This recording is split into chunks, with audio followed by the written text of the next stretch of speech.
Students बहुत smart होते हैं, बाजू में से डाउनलोड कर लेते हैं। सो क्या है, अपनी लक उतनी अच्छी नहीं होती है हर बार कि बाजू में से हम लोग को डाउनलोड करने मिल जाए। कोई टीचर कोई ऐसा रहता है नहीं कॉपी करने देगा, और आजू बाजू ज़रूरी नहीं है कि हर बार कोई स्कॉलर स्टूडेंट ही बैठे। तो ये ज़्यादा अच्छा ऑप्शन है कि हम सीख लें किस तरह से अपने अंदर स्टोर करते हैं चीज़ें। उसके बाद तीसरा और सबसे इंपॉर्टेंट स्टेप, रिकॉल। रिकॉल यानी कि हमें उसकी जब भी ज़रूरत पड़े तब हम उसे वापस याद कर पाए। रिकॉलिंग का प्रोसेस अच्छी तरह से तब होगा जब हम पहले के दो स्टेप यानी कि रजिस्ट्रेशन और स्टोरेज, ये दो जो चीज़ें हैं वो अच्छी तरह से करेंगे, तब हम उसे अच्छी तरह से रिकॉल कर पाएंगे। जो रिकॉल है और स्टोरेज, ये सब जो चीज़ें मैं आपको बताया। स्टोरेज के ऊपर मैं आपको बताऊं, एक साइंटिस्ट है कि जिसने उसके ऊपर बहुत रिसर्च की, स्टोरेज प्रोसेस के ऊपर कि स्टोरेज क्या है, और हमारे ब्रेन के ऊपर बहुत ही बेहतरीन उसने रिसर्च की। रॉजर स्पेरी जिसका नाम है, उसने 22 साल उस साइंटिस्ट ने मेहनत की, 22 साल रिसर्च किया हमारे ब्रेन के ऊपर। और वो 22 साल की रिसर्च मैं आपको बताने जा रहा हूँ 2 मिनट के अंदर अभी। तो क्या आप तैयार हैं? Alright sir. जब उसने ये रिसर्च किया, अब इस रिसर्च में हम अपने ब्रेन को ब्रेन के 2 पार्ट्स होते हैं, राइट साइड और लेफ्ट साइड। एक ब्रेन होता है, हिस्से 2 होते हैं, 2 पार्ट्स होते हैं उसको, right side and left side. Left side का तो जो ब्रेन है हमारा, वो जब हम लिखते हैं, जब पढ़ते हैं, जब हम कोई लैंग्वेज सुनते हैं, रट्टा मारते हैं, या कोई भी ऐसी एक्टिविटी करते हैं जो हमें करना पसंद नहीं हो, ज़बरदस्ती हम करते हैं। ज़्यादातर स्टूडेंट्स के लिए वो क्या होता है, पढ़ाई। और आप टीवी तब बंद करते हैं जब आपके मम्मी चालू होते हैं, तो पढ़ाई ज़बरदस्ती करना पड़ता है। अब ज़बरदस्ती करेंगे तो लेफ्ट ब्रेन एक्टिवेट है, और लेफ्ट ब्रेन के पास 10% पावर्स होते हैं, तो लेफ्ट ब्रेन में वो स्टोर होगा। राइट ब्रेन, उसके पास होते हैं 90% पावर्स।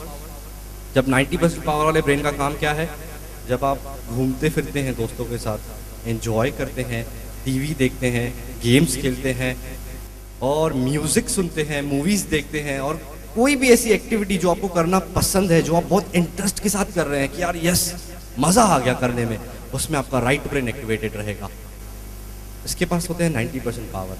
तो घूमने फिरने में, जैसे आप एक बच्चे को मूवी दिखाइए, छोटे 7-8 स्टैंडर्ड का हो सकता है वो बच्चा, उससे मूवी दिखाइए जो उसे पसंद है। अगले दिन आप उससे पूछिए बेटा उसकी स्टोरी बताओ, स्टोरी पूरी बताएगा, क्योंकि वो एंजॉय कर रहा था, उसे मज़ा आ रहा था ना। होता ये है कि जब हम पढ़ते हैं तो हमारा लेफ्ट ब्रेन एक्टिवेट है। अभी हमें समझना क्या है कि हम अपने राइट ब्रेन को किस तरह से एक्टिवेटेड रखें, और मेमोरी की यही टेक्निक्स है कि जैसे हम अपने राइट ब्रेन का सबसे ज़्यादा यूज़ करें अपनी पढ़ाई में।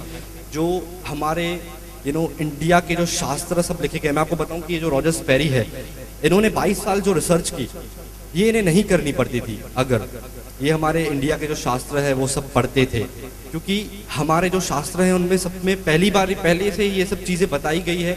राइट ब्रेन और लेफ्ट ब्रेन, ये सब चीज़ें कहीं ना कहीं बताई गई है। अब विद्या के लिए हम किस देवी का पूजा करते हैं? सरस्वती जी का। Next slide. सरस्वती जी के एक हाथ में है ज्ञान, वेद, और उनके 2 हाथों में क्या है? वीणा, यानी कि म्यूजिकल इंस्ट्रूमेंट। अब म्यूजिक यानी कि कौन सा ब्रेन? Right brain. तो यहाँ पर हमें एक मैसेज दिया गया है कि अगर सही में आपको पढ़ाई में कुछ अच्छा करना है, और सही मायने में अगर सरस्वती जी को हम पाना चाहते हैं, अच्छा स्कोर करना चाहते हैं पढ़ाई में, तो हमें राइट ब्रेन को एक्टिवेट करते हुए, राइट ब्रेन का यूज़ करते हुए पढ़ाई करनी है। जितने भी हमारे जो वेद लिखे गए हैं, वो महाभारत हो या रामायण हो, गीता हो, वो सब पोएट्री फॉर्म में लिखे गए हैं। संस्कृत हमारी जो मूल भाषा है, और अगर कोई भी चीज़ हम रिदम में बोले या पढ़े या सुने तो वो हमें अच्छी तरह से याद रहती है ना। एक काम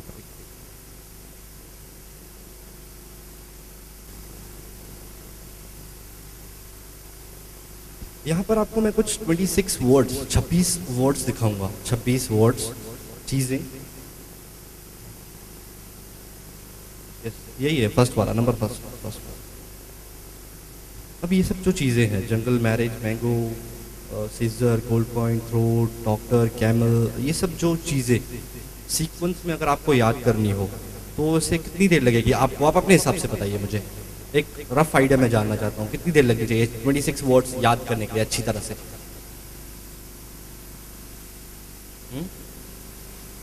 10 मिनट्स और 20 मिनट्स में कोई कर सकता है? 30 मिनट्स या फिर उससे कभी ज़्यादा हो सकता है कुछ, ठीक है। अब मुझे 2 स्टूडेंट्स चाहिए, 2 स्टूडेंट्स कि जिन्हें मैं याद करवाऊंगा, ये साफ आइए, कि जिन्हें मैं याद करवाऊंगा ये 26 ऑब्जेक्ट्स।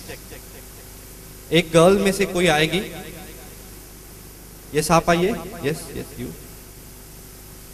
आपका नाम? रौनक। और आप? रिंकू। रौनक और रिंकू हमारे साथ है। एंड अब मैंने ये 26 जो ऑब्जेक्ट्स हैं मैं ये नहीं याद करवाऊंगा, थोड़े ही देर में 8-10 मिनट में मैंने अच्छी तरह से याद करूंगा, फिर स्टेज पे आके ये दोनों परफॉर्म करेंगे, ठीक है।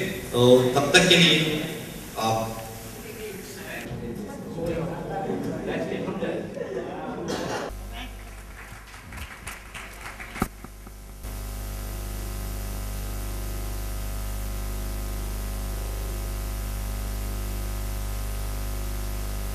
अब रौनक हमारे सामने परफॉर्म करने वाले हैं और आप चेक करना कि रौनक सही बोल रहे हैं या नहीं।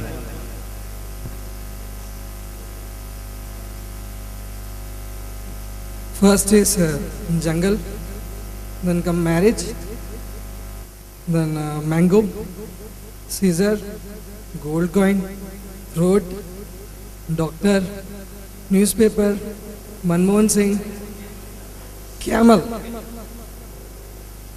Dr. Manmohan Singh, airplane, and, monkeys, girl, police, torch, blast, cloud, dream, mummy, water, breakfast, and then cycle.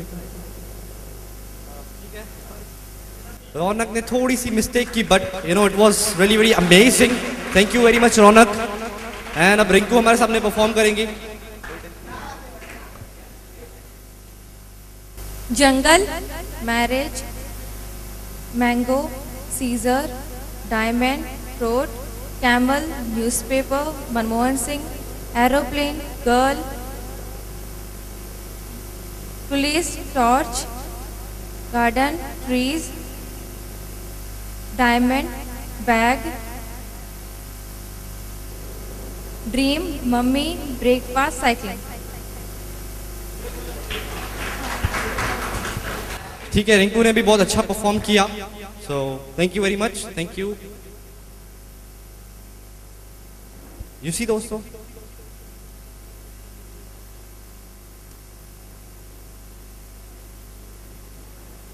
हाँ राइट। सो जो मैंने टेक्निक से उन्हें सिखाया, अगर कुछ मिस भी हुआ, जो उन्होंने 2-4 शब्द छोड़ दिए, तो थोड़ा अच्छी तरह से उनके अंदर रजिस्टर नहीं हुआ।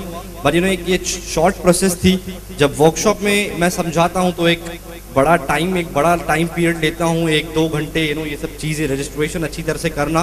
तो ये एक छोटे से पीरियड में और जल्दी ख़त्म करना था, तो इसलिए, और काफ़ी अच्छा किया इन दोनों ने, इतने जल्दी याद किया ना। दोस्तों, एक गांव में एक ग्वालिया था जो बकरियां चराता था। जब एक बार वो बकरियां अपनी चरा रहा था, तो रास्ते पर जब वो जा रहा था, उसे एक चमकता पत्थर नजर आया। उसने वो पत्थर लिया, उसे समझ नहीं है कि मैं इसका क्या करूं। वो पत्थर लेकर अपने बकरी के गले में बांध दिया। वो पढ़ा लिखा नहीं था, उसे पता नहीं है ये क्या चीज़ है। अब जब वो रास्ते से गुजर रहा था, तो उसका एक दोस्त है सोहन नाम का, कि जो थोड़ा पढ़ा लिखा था और शहर आता जाता है। सोहन ने जब वो उससे मिला, बातचीत की, बैठे, गप्पे लड़ाए, यहाँ वहाँ की बातें, वो सब किया। और उसके बाद सोहन का अचानक से ध्यान पड़ा उस पत्थर पर, चमकते पत्थर पर। तो उसने उससे पूछा कि भाई यार ये क्या चीज़ है जो चमक रही है। उसको अंदर पता था कि यार ये कोई साधारण, मतलब कोई कुछ तो उसमें ज़्यादा बड़ी चीज़ है ना, वो ऐसे कोई कॉमन चीज़, नॉर्मल चीज़ चमकती नहीं है। तो उसने पूछा यार क्या है, तो उसने जवाब दिया उसके दोस्त ने कि यार मुझे पता नहीं, मुझे रास्ते से मिला और मैंने वो लेकर अपने बकरी के गले में बांध दिया। उसने कहा यार मैं तुझे 100 रुपये देता हूँ और ये पत्थर मुझे दे दे तू। तो वो जो था उसका दोस्त काफ़ी खुश हुआ। उसने सोचा मैं दिन में 20-25 रुपये कमा लेता हूँ, अब 100 रुपया हो गया मेरा, तो फिर 2-3 दिन का खर्चा निकल गया मेरा। उसने 100 रुपया लिया, वो खुश हुआ और पत्थर उसको दिया। सोहन गया शहर, क्योंकि वो थोड़ा बहुत पढ़ा लिखा था, उसे मालूम था ये कोई अलग चीज़ है, ये कोई नॉर्मल पत्थर नहीं है। वो गया शहर एक गोल्ड के बिजनेसमैन के पास, के जो गोल्ड में डीलिंग करते हैं, गोल्ड के जो व्यापारी। जब वो उसके पास गया, उसने उसे वो पत्थर दिखाया और कहा कि आप मुझे इसका कितना दे सकते हैं। सामने से जवाब दिया उसने, बिजनेसमैन ने, मैं तुझे इसका 1 लाख रुपया दूंगा। अब सोहन भी काफ़ी खुश, चलो ठीक है 1 लाख रुपये, मेरा 4-5 महीने का खर्चा निकल गया, गाँव से सिर्फ यहाँ तक चल के आया, खर्चा निकल गया। और वो 1 लाख रुपया लेकर खुशी खुशी चला गया। अब वो जो गोल्ड का डीलर था, वो गया एक डीलर के पास कि जो डायमंड में डीलिंग करते हैं। उसने उसे दिखाया, बताया, यार ये पत्थर, ये इसका हीरे का, मुझे तू कितना देगा। सामने से जवाब आया, मैं तुझे 1 करोड़ दूंगा। काफ़ी खुश हुआ, 1 लाख रुपए में मैंने उसे बेचा, 1 करोड़ रुपया मिला, ठीक है, अच्छी बात है। देकर चला गया, 1 करोड़ रुपया लेकर चला गया।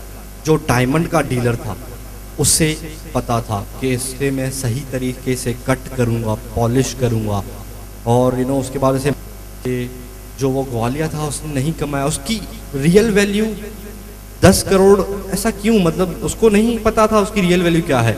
किसी ने 100 कमाया, किसी ने 1 लाख, किसी ने 1 करोड़, तो किसी ने 10 करोड़। ऐसा क्यों हुआ? ऐसा इसीलिए कि जिन्हें उतना ज़्यादा कमाया, ग्वालियर को ज़्यादा कुछ पता नहीं था, उसने कमाया सिर्फ 100 रुपया।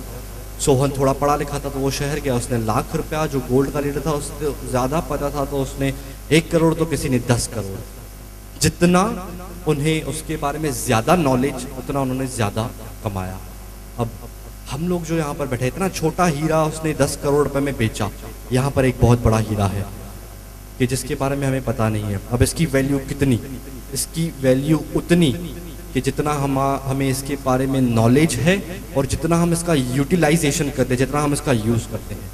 तो हमें समझना ज़रूरी है अपने ब्रेन के बारे में, इन सब चीज़ों के बारे में। हमारी मेमोरी को इतनी ज़बरदस्त पावर्स हैं कि जो मैं आपको बताया, इतनी ज़बरदस्त कैपेसिटी है, बट वो हमें उसे इम्प्रूव करना है, वो हम यूज़ नहीं करते, इसलिए कम हो गई है।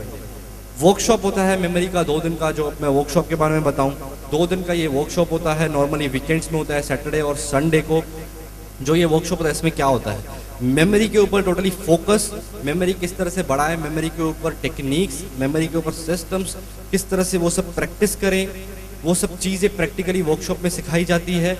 और ये वर्कशॉप आगे यहाँ पे ही होने वाला है, बट इस वर्कशॉप के कंटेंट्स क्या है मैं आपको वो बता दूँ। सबसे पहले मैकेनिज्म ऑफ मेमोरी, मेमोरी की एक मैकेनिज्म, किस तरह से हम वो 3 स्टेप मैंने आपको बताया, वो किस तरह से अच्छी तरह से यूज़ करने हैं, किस तरह से अपने अंदर रजिस्टर करना है, स्टोर करना है। उसके बाद फास्ट रीडिंग, अपनी रीडिंग की स्पीड को किस तरह से हम बढ़ा सकते हैं ओवरऑल। उसके बाद आता है रिमेंबर कैपिटल्स, यानी कि कोई भी स्टेट्स की अगर हमें कैपिटल्स याद करनी हो, कितने भी स्टेट्स हो सकते हैं, कोई भी स्टेट्स हो सकते हैं, हमें वो कैपिटल्स नहीं हो तो उसके ऊपर एक बेहतरीन टेक्निक, जैसे कि हमारे मुंबई से नासिक कितने किलोमीटर है, वो सब अगर हम याद रखना चाहें तो हम याद रख सकते हैं बहुत। उसके बाद अपॉइंटमेंट्स, अपने पूरे हफ्ते की अपॉइंटमेंट्स हम याद रख सकते हैं, कभी किससे मिलना है, कहाँ जाना है, कितने बजे किसके साथ अपॉइंटमेंट है, वो सब हम याद रख सकते हैं। उसके बाद